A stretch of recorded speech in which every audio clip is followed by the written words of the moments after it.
Hello dear students, आज हम देखेंगे कनकेव और कन्वेक्स मिरर से कैसे इमेज बनते हैं। ब्रीफली हम ये देख लेते हैं पहले कि कनकेव और कन्वेक्स मिरर बनाए कैसे जाते हैं। बेसिकली एक हॉलो स्फेरिकल ग्लास लिया जाता है, उसको एक साइड से कट कर देते हैं। कट करने वाले पार्ट को सेपरेट करते हैं और उसमें कुछ रिफ्लेक्टिंग बेस केमिकल अप्लाई किया जाता है। अगर आउटर सरफेस जो कर्व पार्ट जो आउटर सरफेस की तरफ है, उसमें अगर हम वो रिफ्लेक्टिंग पेंट अप्लाई कर देंगे तो उससे हमको कनकेव मिरर बन जाएगा। और अगर वही रिफ्लेक्टिंग केमिकल अगर इनर कर्व सरफेस पे अप्लाई कर देंगे तो उससे हमारा कन्वेक्स मिरर बन जाएगा। इमेज फॉर्मेशन से पहले कुछ बेसिक पैरामीटर्स जानना जरूरी है जो इसमें दिखाया गया है। एक हम लेंगे प्रिंसिपल एक्सिस, जो हमारा रेफरेंस एक्सिस रहेगा। जो भी डिस्टेंस वगैरह है वो इसी एक्सिस पे मेजर किया जाएगा। और जिस स्फीयर से हमने वो पर्टिकुलर मिरर बनाया है, उस स्फीयर का जो सेंटर होगा उसको हम बोलेंगे सेंटर ऑफ कर्वेचर। और प्रिंसिपल एक्सिस जिस पॉइंट पे मिरर को टच करेगी उसको हम बोलेंगे पोल। उन दोनों के बीच में एक पॉइंट लिया जाएगा जिसको हम बोलेंगे फोकस। और फोकस और पोल के बीच में जो डिस्टेंस होगा उसको हम बोलेंगे फोकल लेंथ। और सेंटर ऑफ कर्वेचर और पोल के बीच में जो डिस्टेंस होगा उसको हम बोलेंगे रेडियस ऑफ कर्वेचर। तो आइए देखते हैं कि इमेज कनकेव मिरर में कैसे बनता है। पहले हम देखेंगे कनकेव मिरर, बाद में हम देखेंगे कन्वेक्स मिरर। तो फर्स्ट केस हमारा रहेगा जिसमें ऑब्जेक्ट इन्फिनिटी पे रहेगा और कम से कम हमको 2 रे की जरूरत पड़ेगी जिससे हम इमेज बना सकते हैं। एक चीज आपको याद रखना है कि इमेज वहीं पे बनेगा जहां रेज आफ्टर रिफ्लेक्शन या रिफ्रैक्शन एक पॉइंट पे मीट करेंगे। ठीक है, तो ये हमारा कनकेव मिरर है और लाइट को रिफ्लेक्ट करने के लिए हमको नॉर्मल की जरूरत पड़ेगी। तो यहाँ पे हमने 2 नॉर्मल दिखाए हैं। और एज ऑब्जेक्ट हमारा इन्फिनिटी पे है तो हमको पता है कि इन्फिनिटी से आने वाली लाइट जो होती है वो प्रिंसिपल एक्सिस के पैरेलल होती है। ये दोनों लाइट जो पैरेलली आ रहे हैं वो रिफ्लेक्शन के बाद दोनों लाइट फोकस की तरफ इंसिडेंट होंगे, क्योंकि ये मिरर बेसिकली हमारा कन्वर्जिंग मिरर है। तो ये दोनों पैरेलल लाइट को अंदर की तरफ मोड़ देगा, कन्वर्ज करेगा। और according to the law of reflection ये दोनों रे रिफ्लेक्शन के बाद हमारा फोकस से पास हो जाएंगे। तो रे, ये आप देख सकते हैं ये दोनों रे फोकस से पास हो रहे हैं रिफ्लेक्शन के बाद। तो हमारा जो इमेज बनेगा फोकस पे बनेगा और इमेज का साइज होगा पॉइंट साइज, और वो रियल इमेज होगा क्योंकि रियल में लाइट यहाँ रिफ्लेक्शन के बाद मीट कर रहे हैं। ठीक है, तो image will be real inverted point size and at focus. तो ये हमारा फर्स्ट केस है। तो ये देखते हैं सेकंड केस। सेकंड केस में क्या होगा कि ऑब्जेक्ट हमारा इन्फिनिटी और सी के बीच में होगा। तो अगेन ये कनकेव मिरर दिखाया हुआ है और ये हमारा एक नॉर्मल है, क्योंकि हमको एंगल ऑफ रिफ्लेक्शन और इंसिडेंट नॉर्मल से ही मेजर करना पड़ेगा, तो नॉर्मल दिखाना जरूरी है।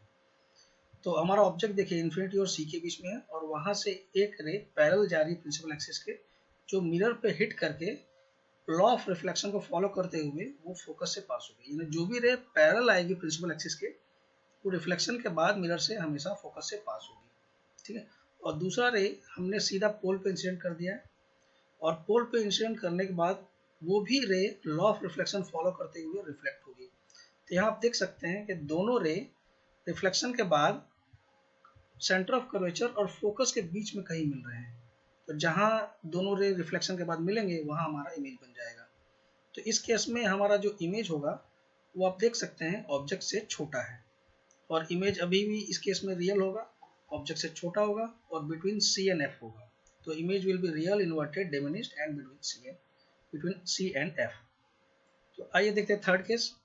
थर्ड केस में हमारा ऑब्जेक्ट होगा सेंटर ऑफ कर्वेचर के ऊपर, यानी object will be at C. Again ये हमारा मिरर सिस्टम दिखाया हुआ है और हमारे पास एक नॉर्मल है, तो ऑब्जेक्ट हमने सी पे रख दिया है। एक एक रे जाएगी पैरेलल प्रिंसिपल एक्सिस के और रिफ्लेक्शन के बाद वो पास हो जाएगी फोकस से, क्योंकि यहाँ लॉ ऑफ रिफ्लेक्शन को फॉलो करना है।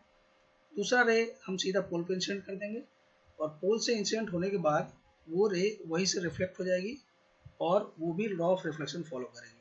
तो यहाँ आप देख सकते हैं कि ग्रीन और रेड रे रिफ्लेक्शन के बाद सेंटर ऑफ कर्वेचर के नीचे ही कहीं मिल रहे हैं और जहाँ ये दोनों रे रिफ्लेक्शन के बाद मिलेंगे वही हमारा इमेज फिर से बन जाएगा। तो इस केस थर्ड केस में जब ऑब्जेक्ट हमारा सी पे है आप देख सकते हैं इमेज भी हमारा सी पे ही बना। तो इमेज हमारे केस में इस केस में रियल इन्वर्टेड और same size as the object होगा और वो भी एट सेंटर ऑफ कर्वेचर ही होगा। तो ये स्पेशल केस है जिसमें ऑब्जेक्ट और इमेज दोनों सेम साइज के होते हैं। ठीक है, आइए देखते हैं फोर्थ केस। फोर्थ केस में ऑब्जेक्ट को हमने फोकस और सेंटर ऑफ कर्वेचर के बीच में रखा है। तो अगेन हमने ये एक मिरर दिखाया हुआ है और हमारा ये एक नॉर्मल लाइन है। ऑब्जेक्ट देखिए यहाँ सेंटर ऑफ कर्वेचर और फोकस के बीच में है। तो एक रे जो हमारी पैरेलल जाएगी प्रिंसिपल एक्सिस के, वो रिफ्लेक्शन के बाद मिरर से उसी एंगल पे रिफ्लेक्ट हो जाएगी। तो यहाँ पे एंगल जो मेजर कर रहे हैं हम, एंगल ऑफ इंसिडेंस और एंगल ऑफ रिफ्लेक्शन, वो बेसिकली नॉर्मल से मेजर कर रहे हैं। जो ब्लू लाइन आप देख सकते हैं जो सेंटर ऑफ कर्वेचर और मिरर से कनेक्ट हो रही है, वो हमारा नॉर्मल है।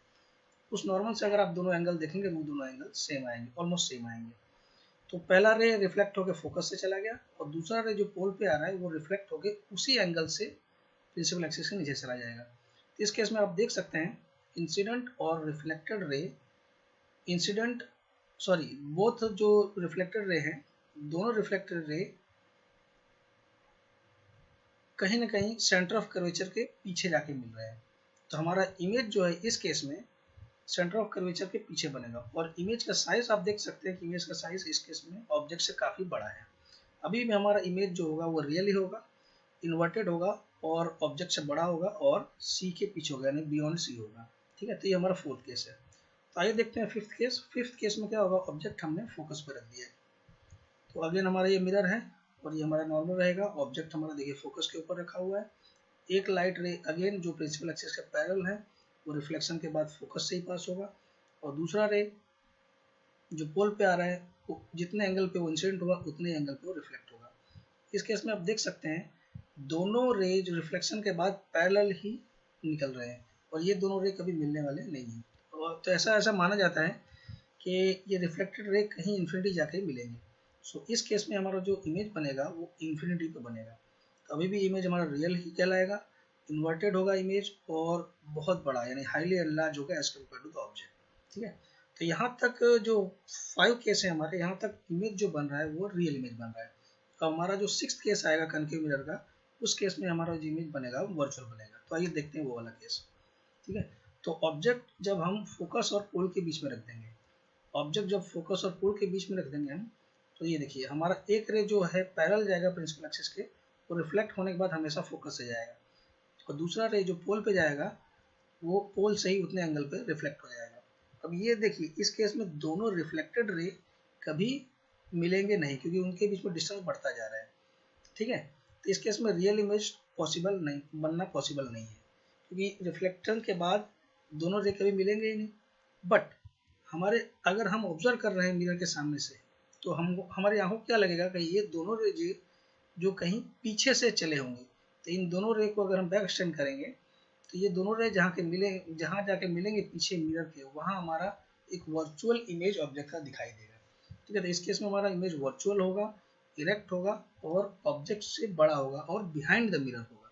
तो ये केस है हमारा वर्चुअल इमेज का। तो ये हमने अभी 6 केस देखे कनकेव मिरर के। तो नेक्स्ट हम देखेंगे इमेज कन्वेक्स मिरर से कैसे बनते हैं। ठीक है, तो आइए देखते हैं। कन्वेक्स मिरर में केवल 2 केस पॉसिबल होता है और कन्वेक्स मिरर हमेशा वर्चुअल इमेज बनाता है और जो ऑब्जेक्ट से हमेशा छोटे होते हैं। ठीक है, तो first case the object is at infinity. तो हमारा देखिए ये कन्वेक्स मिरर है जिसमें हमारा जो रिफ्लेक्टिंग केमिकल बेस्ड पेंट है वो इनर्ट कर्व सरफेस की तरफ अप्लाई किया गया है। ठीक, तो ऑब्जेक्ट हमारा जो होगा वो इंफिनिटी पे होगा फर्स्ट केस में। और ये देखिए दोनों नॉर्मल इस तरफ दिखाए गए हैं क्योंकि इसका centre of curvature right hand side में होगा। जो हमारा ऑब्जेक्ट होगा इन्फिनिटी पे होगा, तो इन्फिनिटी से हमको पता है कि जो भी लाइट आएगी वो पैरेलल आएगी। ये देखिए जो पैरेलल लाइट एक रे मैंने दिखाया है, वो जो प्रिंसिपल एक्सिस के पैरेलल आ रहा है, वो रिफ्लेक्शन के बाद देखिए इस तरफ मतलब नीचे की तरफ मुड़ रहा है, क्योंकि ये मिरर जो बेसिकली वो डाइवर्जिंग मिरर है। तो ये क्या करेगा, अगर पैरेलल रेज इंसिडेंट हो रहे हैं तो रिफ्लेक्शन के बाद रेज को डाइवर्ज कर देगा। सिमिलर देखिए ये दूसरा रे दिखाया गया है, दूसरा रे भी मिरर को जैसे हिट करेगा वो आउटवर्ड डाइवर्ज हो जाएगा।